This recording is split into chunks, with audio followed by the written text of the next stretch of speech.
శ్రీ గురుభ్యో నమః. శ్రీమాత్రే నమః.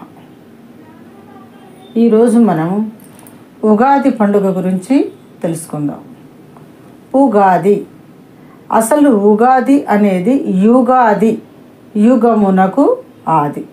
అంటే తెలుగు సంవత్సరాల 60 నెలల్లో మొదటి సంవత్సరము, మొదటి నెల చైత్రమాసము, మొదటి పక్షము శుక్లపక్షము, మొదటి తిథి పాడ్యమి, ఇట్లా అన్ని ప్రారంభ దశతో తయారయ్యేటువంటి వాటన్నిటితో మొదలయ్యేటువంటి బ్రహ్మ సృష్టి మొదలైనటువంటి రోజు యుగాది. యుగమునకు ఆది. ఆది అంటే మొదలు. అసలు మనకు సృష్టి మొదలైన దగ్గర నుంచి ప్రారంభ దినంగా చెప్పబడేటువంటిది అన్నమాట. సూర్యుడితోటి మొదలయ్యేటువంటి, బ్రహ్మదేవుడితో మొదలయ్యేటువంటి సృష్టి ఆది కనుక ఇది యుగాది అన్నారు. ఈ యుగాది మామూలుగా మనందరం అయితే చైత్రమాసం శుక్లపక్షం ప్రతిపద అంటే పాడ్యమి రోజు మొదలవుతుంది. అది తెల్లవారుజాము నుంచి మొదలవుతుందన్నమాట. అది యుగాది. మనకు నానుడి ప్రకారం మారిపోయి అది ఉగాదిగా మారిపోయింది. యుగాదే ఉగాది, ఉగాదే యుగాది. ఇది చైత్రమాస శుక్లపక్ష పాడ్యమి రోజు వస్తుంది. దీనిని భారతదేశంలో ఉన్నటువంటి హిందువులందరూ జరుపుకునేటువంటి ప్రథమ పండుగ. ఈ పండుగకు అసలు ప్రాధాన్యత ఏంటంటే షడ్రుచుల సమ్మేళనం, 6 రుచులు కలిసినటువంటి సమ్మేళనం అన్నమాట. అందుకని 6 రుచులతో కూడినటువంటి ఉగాది పచ్చడి కూడా దీనికి ప్రాధాన్యత. ఈ ఉగాది పచ్చడిలో ఒక రహస్యం ఉందన్నమాట. మానవుడు జీవితంలో అన్ని విషయాలను కూడా ఒకే విధంగా స్వీకరించగలగాల. అంటే ఇప్పుడు తీపి, పులుపు, ఉప్పు, కారము, చేదు, వగరు, వీటన్నిటి కూడా మన జీవితంలో అన్నీ ఉంటూ ఉంటాయి. ఏ ఒక్కరిది పూర్తిగా తీపిగా అంటే ఆనందంగా, చేదుగా అంటే దుఃఖంగా, పూర్తిగా ఏది ఉండదన్నమాట. ఈ షడ్రుచుల సమ్మేళనంలో ఉన్నటువంటి పులుపు, ఉప్పు, కారం, తీపి, చేదు, వగరు జీవితంలో కూడా అన్నీ కలిసి సమ్మిళితమై ఉంటాయి. వీటన్నిటినీ మనం స్వీకరించవద్దు అనుకున్నా స్వీకరించక తప్పదన్నమాట. అందుకని అలా మన జీవితం యొక్క పూర్వాపరాలు ఎలా గడపాలి అని నిర్ణయించడం కోసం ముందు మనల్ని సిద్ధం చేయటం కోసం ఈ పండుగలో షడ్రుచుల సమ్మేళనం జరుగుతుందన్నమాట. మామూలుగా తీపి కింద కొత్త బెల్లాన్ని, లేకపోతే చెరుకును కానీ, పులుపు కింద కొత్త చింతపండు, బెల్లానికి కొత్త బెల్లము, చేదుకు వేపపూత, వగరుకు మామిడి పింద, ఇట్లా తీసుకొని అన్నిటి సమ్మేళనంతో తయారు చేస్తారు. ఇది ముఖ్యంగా అయితే ఇంట్లో అందరూ మగవాళ్ళు పూజ చేసినప్పటికీ కూడా ప్రసాదాన్ని పంచేటప్పుడు గృహిణి ప్రసాదాన్ని పంచడం మంచిదన్నమాట. ఎందుకంటే అందరి ఆనందాన్ని, అందరి సుఖాన్ని కోరుకుంటూ ఒక స్త్రీ మార్తుమూర్తిగా ఎందుకంటే జన్మనిచ్చేటువంటిది కాబట్టి తను అందరూ క్షేమంగా ఉండాలని కోరుకుంటూ ప్రసాదాన్ని పంచటం అనేది జరుగుతూ ఉంటుంది. ఈ తీపి అనేది జీవితంలో ఆనందానికి మూలం. ఉప్పు అనేది శరీర భాగాల్లో ఉండేటువంటి చైతన్యానికి కారణమవుతుందన్నమాట. కారము శరీరంలో ఉండేటువంటి కొన్ని సూక్ష్మక్రిములను చంపడమే కాకుండా మనకు ఉత్తేజాన్ని ఇస్తుందన్నమాట, హుషారునిస్తుంది.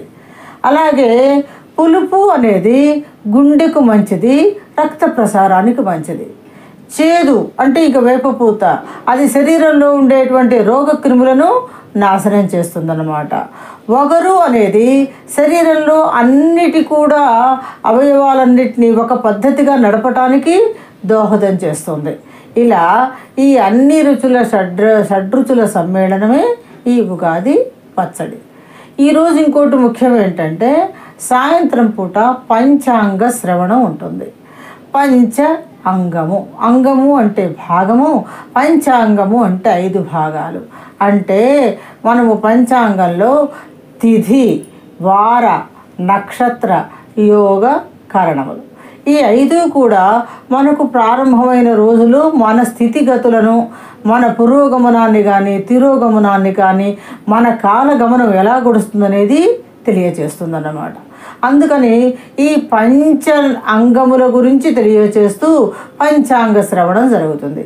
ఈ పంచాంగ శ్రవణాన్ని పండితులు దేవాలయాల్లో ప్రజలందరి మధ్యలో కూర్చొని ఎవరి రాశిని బట్టి వాళ్లకు ఎలా జరుగుతుంది, ఈ సంవత్సరం అంతా ఎలా గడుస్తుంది, పాడి పంటలు ఎలా ఉంటాయి, మన స్థితిగతులు ఎలా ఉంటాయి, మనకేమైనా గ్రహాలలో దోషాలు ఉన్నాయా, అవన్నీ మనకేమన్నా ఇబ్బంది కలగకుండా మనం ఏం చెయ్యాలి, వీటన్నిటి గురించి ఆ పండితులు మనకు తెలియజేస్తారు. అంతేకాకుండా పండితులందరూ కలుస్తారు కాబట్టి కవి సమ్మేళనాలు జరుగుతాయి. ఈ కవి సమ్మేళనాలు ఒకరికొకరు పోటీలు పడుతూ పండితులు పాటలు పద్యాల రూపంలో సమ్మేళనం జరుగుతూ ఉంటుంది. ఇది అందరికీ కూడా ఆనందాన్ని కలిగిస్తూ ఉంటుంది. అలా పంచాంగ శ్రవణం జరిగేటప్పుడు రైతులు వాళ్ళ పంటలు ఎలా ఉంటాయని కానీ వాళ్ళ స్థితిగతులు ఎలా మారుతాయో తెలుసుకుంటూ ఉంటారు. విద్యార్థులు వాళ్ళ విద్య ఇన్ ఫ్యూచర్ ఎలా ఉంటుంది, ముందు ముందు ఎటువంటి విద్య అయితే మనకు ఉపయోగపడుతుంది, ఇవన్నీ పంచాంగ శ్రవణంలో మన రాశిని బట్టి రాసి ఉంటాయి కాబట్టి వాళ్ళు అవన్నీ చదివి ఎవరి రాశిని బట్టి వాళ్ళ ఫలితాలను వినిపిస్తూ ఉంటారు.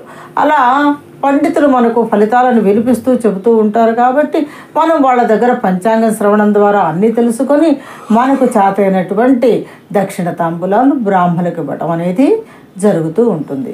అట్లా దేవాలయాల్లో సాయంత్రం పూట అంటే 4:30 తర్వాత 7 గంటల లోపు వరకు ఈ పంచాంగ శ్రవణాలు జరుగుతూ ఉంటాయి. ఈ ఉగాది పండుగను కొంతమంది చేదు పండుగ అంటారు, కానీ అది ఊహించకూడదు అలా. ఎందుకంటే జీవితంలో కష్ట సుఖాలు అన్నీ ఉంటాయి, అన్నీ కలిసిన సమ్మేళనం అని చెప్పాను కదా. ఆ చేదు అనేది అసలు మన ఆరోగ్యానికి చాలా మంచిది. వేపపూత నుంచి వచ్చేటువంటి రసము మన శరీరంలో ఉన్నటువంటి రుగ్మతలన్నింటినీ పోగొడుతుంది, వ్యాధులను దూరం చేస్తుంది. అందువలన ఇది చేదు పండుగగా ఎవరు భావించాల్సిన అవసరం లేదు. మనకు భవిష్యత్తులో మంచినిచ్చేదిగా ఆలోచించటం మంచిదన్నమాట.